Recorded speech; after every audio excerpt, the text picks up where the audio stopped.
Hello everyone, and welcome to this short training video on how to support with feedback and checking student engagement using Microsoft Teams. So I know lots of us use different kinds of online platforms for work like GCSE Pod, Seneca, MathWatch, those sort of things. So you're probably familiar within your departments how to give students feedback or how to check whether or not they've done the work via these platforms already. So I just wanted to do this via Teams to think about in particular students providing an example of classwork via Teams in the 8-day period for you to be able to check their presentation engagement. In the same way we're encouraging them to upload their work and photos of their work so that you can check what their exercise books look like. So when thinking about this, let's go into Teams and let's find the team that I want to do this for, and that's my Year 11. So I would put this in assignments.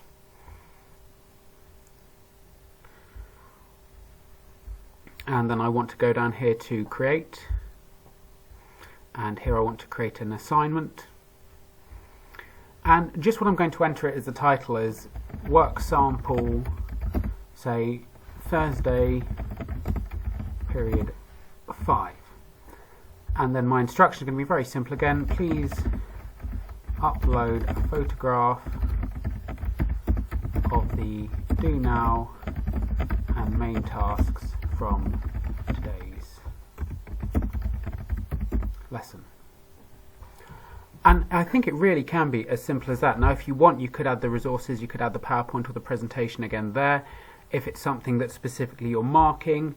So say for example I was doing an 8-mark question for English, I might add this includes the 8-mark question 2 example. So I might just, in this case, I might want to put 8 marks there. So I could give some more specific feedback if I want to, but again, that's not something we're saying you have to. I think just looking back at that, it's important that we're correct with our spelling and things like that. This would then go to all students automatically. Now, in terms of when do I want that? Well, so say the lesson is on the Thursday, that I want to put it there on the Thursday, and actually, you know, I want them to give it to me by, say, if the lesson finishes at 2:50, which it would, let's say by 3:30 p.m.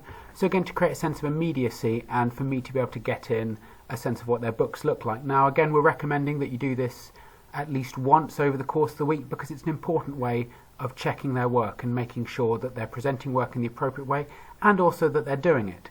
This is also something that you can make sure, and because this will come to all of the students in the group, not just the students in the live supervision, it means that, again, the expectation is that everyone sends you a bit of their work and that you can get a quick sense of what their work looks like. Again, if you want to, when it comes in, you'll be able to give them some quick feedback because having then assigned it, so if you assign it to them, then it will turn up. So work sample Thursday period 5, still a little bit of editing to do there from my part.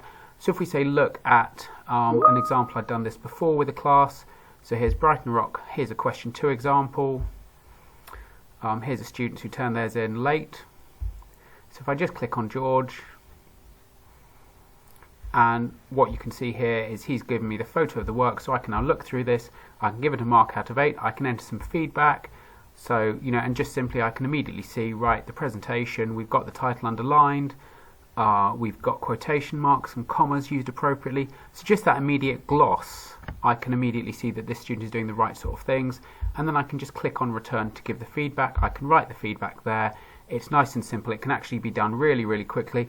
And even I could have a rubric where I just cut and paste certain things in, such as good underlining, good presentation, clear response and answer, need to use more quotations. So again, you can use this kind of feedback formula and feedback structures that we use in other ways in a really easy way to do this, and this is a good and effective way to be able to check students' classwork even when they're not physically with us in the lessons. I just close that there, and that's done. So I hope that's useful, and again, as ever, if you have any more questions or want any more explanation, just contact myself, Kerry Cavilla-Perkins or Rachel Brown. We're the teaching and learning team within the Academy, and we're always very happy to answer your questions.